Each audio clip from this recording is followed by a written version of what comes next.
It's that time of year. It's all right. It's okay. So my birth name is Ricardo Purcell. That's my birth name. It's the name that my mother and father gave me. I gave myself the name Warrior Ric. Okay. And it's something that I do when I speak to schools all the time. I always ask, what do you call yourself? And the reason I do that is because a lot of times we get called out of our name. It means that we're being bullied. You're dumb, you're stupid, you're not smart, you're ugly, you're fat, you're skinny, whatever it is, right? So you need to be mindful of the fact that the name that you got at birth is important. There's no doubt about it. But there's a name that you must give yourself as you go through life, which should be handsome, intelligent, strong, morena. You get me? Right? That's what you should be calling yourself. That's why I call myself Warrior Ric, because I'm fighting against all of this spiritual wickedness that's happening and that you have to go through. I had to go through it as well, definitely. But I truly believe that where we are now, in this day and age, in 2018, it's hectic. It's hectic. You know, I know there's a lot of teachers, especially older teachers, will tell you, oh no, we had it tough, you guys don't have it tough, that it was, you know, harder when you were growing up. It's harder now. Yeah. It's harder now. You guys have got so many distractions. We live in an over-communicated society. We got all these platforms, all these ways to communicate, but we're talking nonsense. People aren't connecting. And we're not, did you hear the lady, the head of IT from SARS? That viral thing going around? It's sad, man. It's sad. Listen to her. Listen to just how she speaks. I feel sorry for her. She almost sounds like a mental patient. But we're putting and propping people up into positions of power who can't even communicate, let alone young people trying to text and message and whatever that we can't even understand. So what I'm getting at is that you got distractions. You got lots of distractions. Besides the, you know, women in skirts and the brawny men and the smart guy, and besides that, that's the general. Yeah. So what's happening in my life today has everything to do with the seeds that I planted when I was back in school, just like you. So I went to a very important, a very prestigious, and a very big university called Stanford University. And some of you may know, and most of you should know Stanford University because it's a very important institution. But that's what I did. I didn't come here to talk to you about how great I am. You'll forget that anyway. That's what my ancient says. You'll forget what I said, and you'll forget what I've done. But what I want to do is just back up a little bit more and take you back to Berkeley, California, where I was born and raised. In a place not very different than where I live now, in Boxburg. I'm serious, it's very similar. I live in the suburbs of Boxburg, and it's very similar to the way where I grew up. I mean, I grew up relatively privileged, I guess, because I had both my parents, right? And we had a dog as well. I felt privileged, right? I didn't have a swimming pool, I didn't have a big house, I didn't have a double story like I got now, right? I had to earn that later. But in that time, I lived in a small 3-bedroom house. My mother and father had their bedroom, and my brother and I shared, and my sister had her room, and so it was. But when I was growing up, I already knew what my gift was. That's the beauty of my life, is that I already knew from the time I was 5 years old what I would be doing. I used to come out of the shower, put a towel around me, get up on the bed, and sing and dance, mainly Michael Jackson songs. Makes sense, right? Makes sense. I remember when I saw him live, he was 8 years old and I was 5 years old. So now you can do the math, right? So I saw him live, I got to see him, but I couldn't talk to him when I went backstage. He was a bit too shy. But in that era of growing up, I knew that I'd be doing this. I know it, right? I didn't need Stanford. I didn't need big schools to go to. I didn't even need a mentor or a motivational speaker to tell me what I'd be doing. So why didn't I do it like Michael Jackson? Why didn't I just do my gift from 5 years old, right? It makes sense. If you're good at it, just do what you love. It's this thing of having to explore. It's this thing of having to try different things. You see, what I share with young people often is the opportunity for you is to actually do what you love, right? And to practice it. And then get other people to see what you do, and then they come around and comment, and they critique you. If they love you, they'll give you constructive criticism on your gift, right? And if they really love you and they got some money, they'll pay you for it, right? Because you're good at it, you're passionate about it, and they can see you're good at it, so you get paid for it. And if the world needs it, you just found your ikigai. It's a Japanese word for purpose. I-K-I-G-A-I. You're good at it. People see you're good at it, right? You can get paid for it, and the world needs it. And where those four Venn diagrams intersect, right in the center, is purpose. So I knew my purpose at 5 years old. I knew it. I mean, it's what I'm doing now, right? So it makes sense that at 5 years old, I could have been like Michael Jackson, getting paid from 5 years old. Because people know, hey man, he's got the gift of the gab. He's never afraid to get up and talk in front of people, sing, dance, rap, whatever. That's Ricardo, aka Warrior Ric. It's his thing. But I deferred my gifts. Now, as I grew up, and I said that exploring is important, so I did explore, and I explored through primary school and high school. But what I did that was smart was that I did as many different things as I could. Music, dance, sport, right? Got good grades, worked hard in school, went out, enjoyed my time out with the ladies and my boys, and we had fun. I loved it. Being in the Bay Area, San Francisco Bay Area, it was like being here in South Africa, one of the most beautiful countries in the world. Mountains, ocean, we have all that. Same thing. Streams, rivers, beautiful weather. How's this weather? Come on. Come on. That's what we had in California, and I enjoyed it and I loved it. But something happened when I landed on the campus at Stanford. I hope that you get this. When I got to Stanford, it's where all the best of the best come from around the world, not even just the United States. So now, as opposed to being that big fish in a small pond, I was about to be a small fish in a big pond, right? So my gift got a bit deferred again. So I focused on working, getting a job at the newspaper and selling advertising. I worked at Polar Ralph Lauren, which was designer clothing. You heard I was a model that came after that, but I was into fashion and I liked design, so I got into that. Still deferring my gift. I wasn't doing motivational speaking. I didn't get into the SRC, which I think I should have, because I was student body president. I was valedictorian in my class in high school, but this big pond scared me. I was nervous. I was fearful of all these brainiacs coming from all over the world that might bring my GPA right down to a 1.5 or 2.0, whatever it would be, right? So I deferred my gift. And the problem with that, especially in university, and I think some of you might get this, especially if you're in your second or third year, but I didn't get it until much later, is that as I took myself out of all of the different things I was doing, like sports, like acting, like joining drama and trying different subjects and doing all that stuff, is that the work got harder. It was actually harder for me to get good grades. I had more time. I had more time to study. I had more time to focus on my gift. I had more time to focus on what my vocation was going to be. But I think it's because I allowed the devil's workshop to get involved. I had too much idle time. Because I was scared of a big pond, right? I remember I was the man. I had all the skills. I had all the talent, just like you did before you got here. That's why you're here. You're the best of the best. Can't nobody beat you from your high school in your gift. Some might beat you in soccer, but that's not your gift. They can't beat you in mathematics because that's your gift. So whatever your gift is, that's why you're here, right? But don't look at it as an opportunity just to do your gift here. You got to explore. You got to try some different things. You say, well, I need to excel at my gift. You're going to excel better at your gift when you keep it broad and keep widening your horizons. Sign up for things that are going to take some time to learn. Sign up for things that are going to expand your mind, expand your passion, right? So then it was interesting after Stanford, I thought to myself, well, now I need to get a job. And I went into fashion. I and I started designing fashion. I got the Mexicans across the border to sew it up because it was cheap labor. That's what I learned in capitalism, economics. You got to go where the labor's cheap. If I'm going to sell leather jackets, the leather's expensive. So I need cheap labor.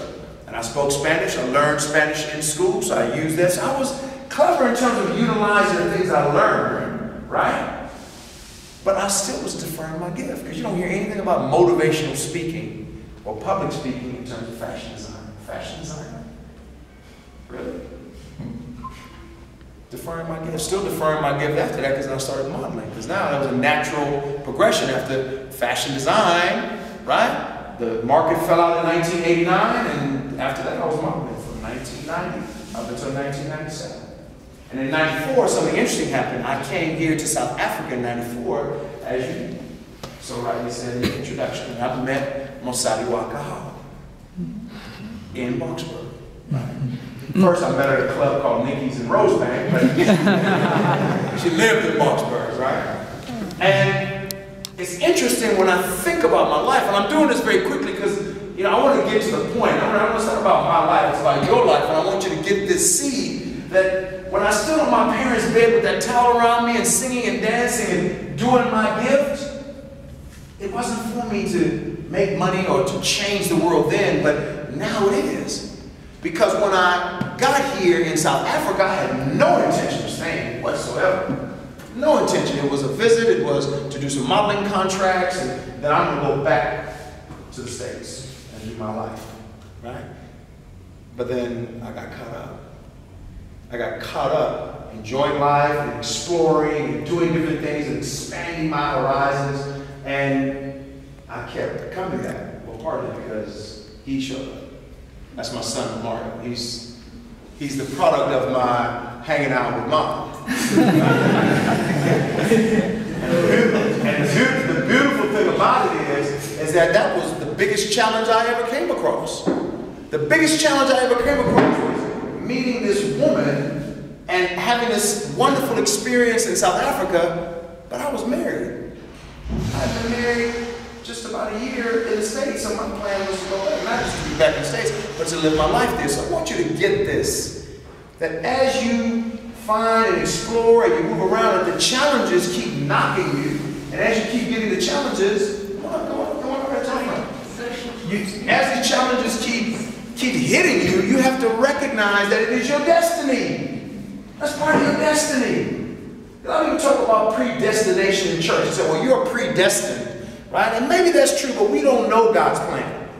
All we know is that we're supposed to walk in faith in terms of what our gift is. Follow your gifts. And that's all I was doing, just kept following my gift and following my gift. So that difficult challenge I had from 1994 was back and forth, back and forth, back and forth, back and forth. Until 1999, I made up my mind. I said, it's South Africa. I don't have a choice, man. I love it there. That's where I need to be. But by the time I got here, remember modeling stopped in 1997, and I got a real job, as my mother would call it, because then, you know, I was getting paid on a monthly basis as opposed to contractually. Although I made more money modeling anyway, right? The real job came in the form of marketing. So I did branding and marketing in Chicago and in California, and after 2 or 3 years, I moved to South Africa permanently in 2001. Here's where the penny drops. All of that time I was doing the fashion and the modeling and the working at the Stanford Daily and doing all those different things, I still was the motivational speaker. I still was doing my gift. I was just doing it in different realms, in different categories, in different ways for different people. And then my buddy who I did the leather business with, he was also my fashion designer. My surname was Grissell and his first name was David. The business was called David Grissell. We were a fashion design team under one name. I figured that's how Coco Chanel and Givenchy, I figured that's how they did it. Right? And we played the game, and we did well, and he came to visit in South Africa. He came here in 2011, and as we had a talk, and we walked around, and I showed him different things, he was trying to figure out, what do you do? I said, well, I do marketing and branding, and he said, well, that's good. He says, but that's not what you've been doing with me. What you've been doing with me is you've been going around interviewing people, putting them on video, you've been firing up people in Limpopo, we were in the Waterberg Mountains, then I took them to Cape Town, then we were in Lesotho, I'm organizing a fire, I'm telling them what the country's like, and I'm inspiring and motivating a nation during his 2 to 3 week stay. And all he wanted to do was just kind of document it. He says, but I thought that was your job. I thought that's what you've been doing. And when you look up Ikigai, you'll learn there's a difference between vocation, profession, your passion, right? Philanthropy. You'll see that there's a difference, but they all come together in your Ikigai, which is your purpose. And when he said that I thought you were doing this, that's when I realized that that's what I'm going to do full time, 100% of the time. Forget about branding or marketing or selling advertising or modeling or all those things play a role. They all are connected. But the core of what I do is what I did on top of my mama and daddy's bed with a towel wrapped around me. Right? So when you know what your gift is, your purpose then is to share it. And since 2013, when I started sending off people into this Warrior Ric, which is military boot camp, crawling under razor wire, jumping from 6-meter platforms into 4 meters of water, people pay for this. Because there's no more obligatory, draft. You don't go to the boot camp anymore, or what did you call it? The service. Army. You don't go to the Army anymore, guys. Sorry, you missed out. Right? They stopped that in 1992, and I know all the girls were jealous as well. You don't get to go. But now something was special about that, because I started really showing my true colors and my gift as I started doing that. And I've done it now for 6 years. And that's what really solidified Warrior Ric, right? To be a warrior, to be a soldier. My point is, I'm doing my gift. This was my destiny. But the only way I could know that this was my destiny was because I needed to explore. I needed to fail. I needed to try different things. I needed to run into huge challenges. Like I said, my biggest challenge was when my girlfriend fell pregnant and I had a wife. That's complicated. That's complicated, okay? Albeit that I was a grown man. I mean, I was 29 years old, right? I don't want any of you to ever have to have that situation. But it was for my good. You ever heard that? It's all for your good. True. As true as God. Everything that happens to you is happening for you. But you just got to be ready. You got to be awake. You have to be in a position to say, I understand how this works. God didn't create us to be comfortable. He created us to be powerful and strong and resilient and ready to take on challenges.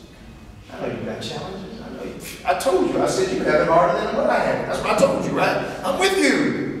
I get it, right? But it's not because of your individual scenario. I didn't say it's because you don't know where your daddy is, or because you had a mom who's drunk, or you can't pay the school fees. I didn't say it's not about an individual thing here. I'm talking about because of the times we're living in. So I don't want you to get it twisted and start thinking, well, he's worse off than me, or she's worse off than me, or I'm just a old black child from the public. No, come on, come on. I'm talking about the times we're living in is what makes it tough. Being in an over-communicated society is what's making it tough. It's the distraction. It's the distraction. Because see, if it was because of the food, or the roof over your head, or the blanket, or the pillow, you do have it better than the last generation. If it was about that. That's not what's making your life tough right now. What's making your life tough is you trying to connect the dots. You know what your gift is. You practice it. You tried it. But you're still trying to figure out how you're going to make money. And you're still waiting for somebody to come around and say, hey, you're good at that. You should join me. You're still waiting to fill out and figure out what the world needs. Because it's complicated at the moment. A lot of it is online. A lot of it is virtual. It doesn't have heart. It's all like. There's no love in it. And we live as human beings, we live as a spirit in a physical body, but we live with heart. We live to be better than the day before through heart and through sharing and giving. That's why I want you to do your gift. Because when you do your gift, the right people will show up as you fail. Just like Trevor Noah. Just like Trevor Noah. You've never seen him fail, right? Never seen him fail. Anybody seen Trevor Noah fail? That's the problem. We're so busy liking. We like it and we like it because it looks so good. It looks so fresh. It looks so clean. It looks so...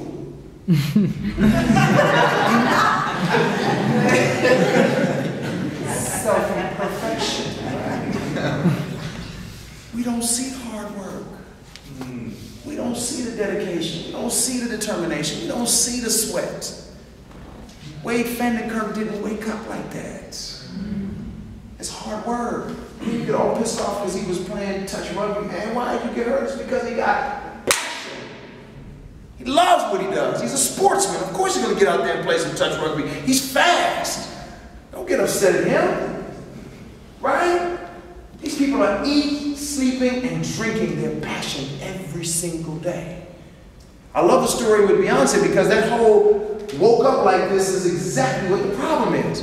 But that woman doesn't sleep. She doesn't eat. She doesn't drink. Her manager has to come to her and say, "You better please eat something. You've been out here for 3 days. You haven't eaten anything. Drink something." Why? Because she's caught up in her gifts. Some of you play guitar. Some of you are singers. Some of you are poets. While you're doing your mathematics and while you're doing your English and while you're doing your Afrikaans and your Zulu, you actually are fantastic poets and singers and dancers and comedians and I don't know what other gifts you got. It's like, oh no, I don't really play guitar. What? What? You just keep hiding the gift. You keep shoving the gift under the rug. Why? You're afraid to be humiliated. You're afraid somebody might laugh at you. You're afraid that somebody might see you. Trevor Noah went back and forth to the States 3 years in a row. And a lot of us, just like when Wade Vanderkirk wanted to go play rugby, we said, "No, brother, it's all right. You're a star in South Africa. You're killing it. Daywalker, lyric theater, black people like you, white people like you, colored people, even some people from overseas, but at that time it was just Botswana, right? When we said overseas, it wasn't too far. You see, good, man. You're funny. Why you? Come back, we need you here. He was busy practicing his gift. He was raising the bar. You say, but after he failed, he should have known that he's not going to make it, right? That's not how success works. It's try, fail, try, fail. A little bit of success, try, fail, try, fail. That's what he did. And as he was failing with his jokes and they was booing him on stage, he would just change a few of the lines, change the delivery, put in some little Donald Trump jokes, I'm sure, at the time. You know, just started to kind of slip it in and somebody saw him. That's how it works. Someone saw him tripping forward, right? You heard of failing forward? So he was tripping out, but he was still going for his goal, learning. And they said, "We can use you." Just, remember I talked about people who love you will critique you? Just change it a little bit like this. And wear the tie a little bit like this. And then walk a little bit like this. And then we'll pay you a few $1 million. Not rands.